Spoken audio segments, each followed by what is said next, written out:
Hi friends, இன்றைக்கி satin கிளாத்தில் ஒரு ஹேர் போ எப்படி பண்ணுறதுன்னு பார்க்கலாம். இது 80s 90ஸ்லேருந்தே ட்ரெண்டு தான். ஆனால் இன்னுமே இதுக்கு மவுசு குறையலைன்னு தான் சொல்லணும். நான் இன்றைக்கி 3/4 மீட்டர் அளவுக்கு துணி எடுத்துருக்கிறேன். அதில் நீளத்தில் 24 இன்ச்சஸ் மெஷர் பண்ணுறேன், அகலத்தில் 7 இன்ச்சஸ் அளவுக்கு மெஷர் பண்ணுறேன். இந்த மாதிரி நீளமான ஒரு பீஸை கட் பண்ணி எடுத்துக்கோங்க. நீங்கள் எந்த கிளாத்தில் வேணால் பண்ணலாம், ஆனால் இந்த சாட்டன் கிளாத்தில் பண்ணிங்க அப்படின்னா பார்க்குறதுக்கு ரொம்ப லுக்காக இருக்கும். இது ரொம்ப ட்ரெண்டியாகவும் இருக்கும் அப்படின்னே சொல்லலாம். நீங்களே ஃபினிஷ் பண்ணதுக்கப்புறம் பாருங்கள் இந்த ஒர்க்கை. ஸோ நீளத்தில் எடுத்துருக்கிறேன். நீளமாக ஒரு தையல் போட்டுக்கலாம். உங்களுக்கு இதுக்கு டெய்லரிங் தெரியணும்னு அவசியமே இல்லை. நீங்கள் பிகினராக இருந்தால் கூட தாராளமாக இதை தச்சு பார்க்கலாம். நீளத்தில் தையல் போட்டு அதை அப்படியே உள்டாவாக பிரட்டி எடுத்துக்கோங்க. அதாவது நல்ல பக்கம் வெளியே வர்ற மாதிரி பிரட்டி எடுத்துக்கோங்க. அப்படின்னா தான் ஷைனிங் நல்லா அழகாக தெரியும். நான் இன்றைக்கி சிசர் வச்சு பிரட்டுறேன். நீங்கள் இந்த மாதிரி சிசர் வச்சு பிரட்டினீங்க அப்படின்னா ரொம்ப கேர்ஃபுல்லாக இருங்க. வாய் பகுதி க்ளோஸில் இருக்கணும். இல்லைன்னா சிசர் ஏதாவது அந்த கிளாத்தில் உள்ள நூலை பிசுரை இழுத்து விட்டுரும். ஸோ பார்க்குறதுக்கு நல்லா இருக்காது. ஸோ அதில் கேர்ஃபுல்லாக இருந்துக்கோங்க. ஃபுல்லாக எடுத்து விட்டதுக்கப்புறம் சுருக்காக இருக்குது. ஸோ அதை சின்னதாக லேஸாக கொஞ்சம் ப்ரெஸ் பண்ணி விட்டுக்கலாம். எல்லாத்தையுமே நீட்டாக அயர்ன் பண்ணிட்டோம் அப்படின்னா நமக்கும் ஸ்டிச் பண்ணுறதுக்கு ஈஸியாக இருக்கும். தச்சு முடிச்சதுக்கப்புறமும் பார்க்க நல்லாயிருக்கும். அதனால் நான் இதை ஃபுல்லாக லைட்டாக ப்ரெஸ் பண்ணி எடுத்துக்கிறேன். அதுக்கப்புறம் நீளமான உள்ள துணியை 2ஆக க்ளோஸ் பண்ணி சென்டரில் கரெக்டாக மார்க் பண்ணிக்கோங்க. ஏன்னா சென்டர்லேருந்து நம்ம அடுத்து ஒரு மார்க் பண்ண போகிறோம். அதனால தான் சென்டரில் மார்க் பண்ணதுக்கப்புறம் எங்கே சென்டரில் மார்க் பண்ணமோ அந்த இடத்துல இருந்து ஒரு 5 இன்ச்சஸ் அடுத்து மார்க் பண்ணிக்கோங்க. நான் வீடியோவில் காமிக்கிற மாதிரியே 5 இன்ச்சஸ் மார்க் பண்ணிவிட்டு, மார்க் பண்ண இடத்துலேருந்து கீழே பார்க்க ஒரு லைன் போட்டுக்கோங்க. ஏன்னா நீங்கள் அந்த லைனில் தான் இப்போது ஸ்டிச் பண்ண போகிறீங்க. அந்த நேர்கோட்டில் ஒரு தையல் போட்டுக்கோங்க. தையல் போட்டதுக்கப்புறம் அதை ஓப்பன் பண்ணி பார்த்துக்கலாம். நேராக கரெக்டாக ஸ்டிச் பண்ணிட்டீங்க அப்படின்னா நீட்டாக இருக்கும். நேராக ஸ்டிச் பண்ணிவிட்டு அதுக்கப்புறம் ஓப்பன் பண்ணி பாருங்கள். குட்டி போ, அதாவது ஃபஸ்ட்டு மேலே ஒரு போ, கீழே ஒரு போ வர்ற மாதிரி தெரியும். அதில் மேலே ஃபஸ்ட்டு வர்ற போ நம்ம ரெடி பண்ணியாச்சு. இவ்வளோ தான். இதில் பெரிய விஷயமே கிடையாது. ஈஸியாக தைச்சிடலாம். ஒரு போ ரெடி ஆகிட்டு இப்போ பின்னாடி வர்ற 2வது போ தான் ரெடி பண்ண போகிறீங்க. அதுவுமே ஒன்றும் இல்லை, சைடில் உள்ள 2 கிளாத்தையும் பின்பக்கமாக ஃபோல்ட் பண்ணிட்டீங்க அப்படின்னாலே கிடச்சிரும். அதுக்கப்புறம் ஃபோல்டு பண்ண இடத்துல இந்த சைடு ஒரு லைனு, இந்த சைடு ஒரு லைன் தைச்சி எடுத்துக்கோங்க. அதாவது சென்டர் பீஸ் வந்து உங்களுக்கு கொஞ்சம் கேப் இருக்கிற மாதிரி இருக்கும். அந்த மாதிரி தைச்சி எடுத்துட்டிங்க அப்படின்னாலே இந்த சுருக்கு ஈஸியாக வந்துடும். இப்போ ஒரு ஊசியில் நூல் கோர்த்துக்கிட்டு இந்த மாதிரி, அதாவது ஓட்டு தையல்னு சொல்லுவோம், இந்த மாதிரி ஓட்டு தையல் போட்டுட்டீங்க அப்படின்னாலே அந்த நூலை பிடிச்சி இழுக்கும்போது ஆட்டோமேட்டிக்காக அந்த ஃப்ரில் வந்துடும். நம்ம சுருக்கி வைக்கணும் அப்படின்னு அவசியமே இல்லை. ஓட்டு தையல் போட்டு இந்த மாதிரி நான் வீடியோவில் காமிக்கிறேன்ல அதே மாதிரி நூலை பிடிச்சி இழுங்க. ஆட்டோமேட்டிக்காக அதுவே சுருக்குள் வந்துடும். அதுக்கப்புறம் அதை நல்லா கெட்டிக்கோங்க. அந்த நூலை வச்சே நம்ம பூ கட்டுவோம்ல, அந்த மாதிரி நீங்கள் ஒரு நாட் கூட பூ கட்டுறதுல நாட் போடுவோம். நீங்கள் அந்த மாதிரி கூட பண்ண வேண்டாம். சும்மா சுற்றி ஒரு 2 முடிச்சு மட்டும் போட்டு வச்சுக்கிட்டாலே போதும். மேலே உள்ள போ ரெடி ஆகிட்டு. இது இவ்வளோ தான். இதுக்கப்புறம் கீழே வந்து டெய்ல்ஸ்க்கு, அதாவது அந்த தொங்குதில்ல அந்த இதுக்கு வந்து எப்படி பண்ணுறதுன்னு பார்க்கலாம். இதுக்கு வந்து நான் 16 இன்ச்சஸ் எடுத்துருக்கிறேன். நீளத்துலேயும் 16 இன்ச்சஸ், அகலத்துலேயும் 16 இன்ச்சஸ், அதாவது ஒரு ஸ்கொயர் ஷேப்பில் ஒரு துணி எடுத்துருக்கிறேன். இதை நீங்கள் கூட்டவும் செஞ்சுக்கலாம், குறைக்கவும் செஞ்சுக்கலாம். ஏன்னா நான் வந்து கொஞ்சம் லாங்காக தொங்கணும் அப்படின்றதுக்காக 2, 3 ஃப்ரில் மாதிரி வரப்போகுது. ஸோ அதுக்காக 16 இன்ச்சஸ் எடுத்துருக்கிறேன், நீளத்துலேயும் அகலத்துலேயும். அப்போ நமக்கு ஒரு ஸ்கொயர் ஷேப்பில் ஒரு துணி கிடைக்கும்.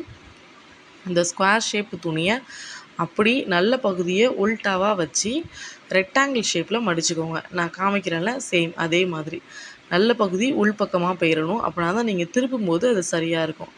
ரெக்டாங்கிள் ஷேப்பில் மடிச்சுட்டு 2 கார்னர்லையும் அடிச்சுக்கோங்க. இதோட வாய்ப்பகுதியை மட்டும் கொஞ்சம் ஓப்பனில் விட்டுருங்க. அப்படின்னா தான் நமக்கு வந்து பிரிக்க முடியும். முக்கு சைடு கொஞ்சம் கொஞ்சம் வெட்டி விட்டுக்கலாம். ஏன்னா வெட்டி விட்டோன்னா தான் ஃபினிஷிங் நீட்டாக இருக்கும். நம்ம எடுத்து விடும்போது சரியாக இருக்கும். முக்கில் துணி இருந்துச்சு அப்படின்னா அது ஒரு மாதிரி தடிமனாக தெரிஞ்ச மாதிரி இருக்கும்.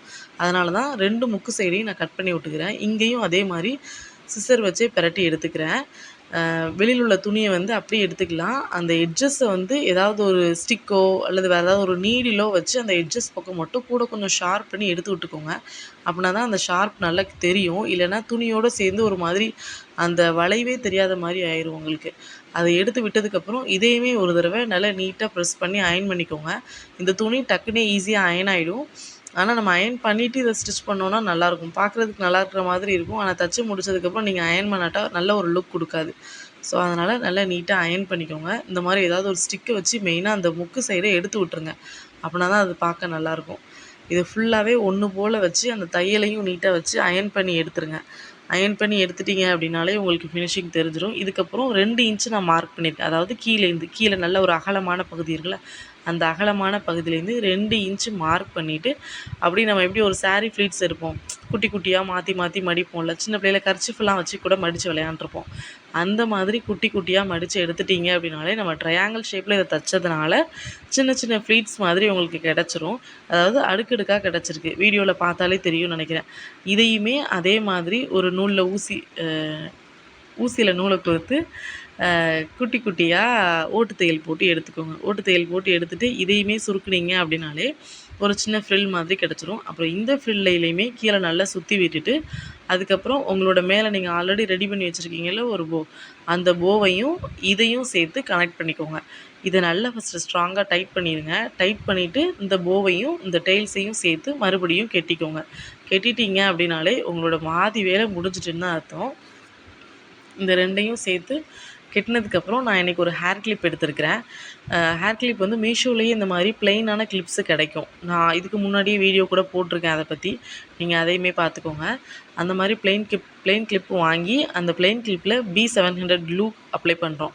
அப்ளை பண்ணிவிட்டு மேலே உள்ள அதாவது போவில் பேக் சைடாக ஒட்டிக்கோங்க. ஏன்னா அதில் வந்து நம்ம வந்து தையல்லாம் தெரியும்ல, ஸோ அந்த பக்கமாக நல்லா ஒட்டி எடுத்துக்கோங்க. அதை நீங்கள் கொஞ்ச நேரம் ஒரு 5 நிமிஷம் வச்சா கூட போதும், அது ஆட்டோமேட்டிக்காக நல்லா ஸ்டிக் ஆயிரும். ஏன்னா கிளாத்தும் இதுவும் நல்லா ஒட்டிடும். ஸோ ஒன்றுமே நீங்கள் பிரச்சனை இல்லை. நல்ல லாங் டைம் யூசேஜாக கூட இருக்கும். என்னடா ஒட்டுறோமே வம்ப போயிருமே அப்படின்ற மாதிரிலாம் யோசிக்க வேண்டாம். லாங் டைம் யூசேஜாக இருக்கும். அதுக்கப்புறம் ஒரு சின்ன பிட் கிளாத், ஒரு நீளத்தில் ஒரு சின்ன துணி வெட்டுறேன். ஏன்னா அந்த தையலை மறைக்கணும்ல, அதனால் இது 2 பக்கமும் நல்லா ஃபோல்ட் பண்ணி பிசுறு தெரியாத மாதிரி ஒரு சின்ன ரோப் மாதிரி ரெடி பண்ணிக்கிறேன். இதை நீங்கள் தச்சு கூட யூஸ் பண்ணலாம். நான் இன்றைக்கி கம்மை வச்சு ஒட்டி தான் இந்த துணியை ரெடி பண்ணியிருக்கேன். இப்படி ரெடி பண்ணிவிட்டு அந்த கிளிப்பை ஓப்பன் பண்ணி அதோட உள்பகுதி, அதாவது கிளிப்பையும் போவையும் சேர்த்து வச்சு கெட்டுற மாதிரியான ஒரு பொசிஷனில் நீங்கள் அதில் கம் தடவி கிளிப்புக்கு உள்ளே கூடி அதை எடுத்து வெளியே எடுக்கணும். இந்த நான் காமிக்கிறேன்ல அதே மாதிரி இப்படி எடுத்து வெளியே எடுத்து மறுபடியும் அந்த கிளிப்புக்குள்ளேயே சுற்றி ஒரு 2 சுற்று சுற்றுற அளவுக்கு நீங்கள் அந்த துணி எடுத்துக்கிட்டிங்கன்னா போதும். இது நீட்டாக இருக்கும். நீங்கள் ஒருவேளை உங்களோட கம் ஸ்ட்ராங் இல்லை அப்படின்ற மாதிரி யோசிச்சிங்க அப்படின்னா இந்த மாதிரி கூட நீங்கள் செஞ்சுக்கலாம். இது நல்லா ஸ்ட்ராங்காக இருக்கும். இவ்வளோ தான். இந்த ஹேர் கிளிப் பண்ணுறது ரொம்ப ஈஸி. நீங்களும் கண்டிப்பாக வீட்டில் ட்ரை பண்ணி பாருங்கள். இதோட ரேட்டு நம்ம கடையில் வாங்க போனோம் அப்படின்னா 150 குறையாமல் கண்டிப்பாக இருக்கும். ஆனால் இதை நம்ம வீட்டில் ரொம்ப ஈஸியாகவே செஞ்சிடலாம். கொஞ்சம் நேரம் மெனக்கிட்டால் போதும். உங்களுக்கு பிடிச்ச மாதிரி பொருளை நீங்களே செஞ்சு யூஸ் பண்ணி பாருங்கள். ரொம்பவே சந்தோஷமாக இருக்கும். நம்ம என்ன ட்ரெஸ்ஸு போடுறோமோ அதுக்கு மேட்சிங்காக அந்த மாதிரி கிளிப் கூட யூஸ் பண்ணலாம். நல்லாயிருக்கும். மோஸ்ட்லி இது மாடர்ன் ட்ரெஸ்க்கு ரொம்ப நல்லாயிருக்கும். குழந்தைங்களுக்கு கண்டிப்பாக செஞ்சு இந்த மாதிரி உங்கள் வீட்டு குட்டீஸ்க்காகவும் கண்டிப்பாக செஞ்சு பாருங்கள். Thank you friends.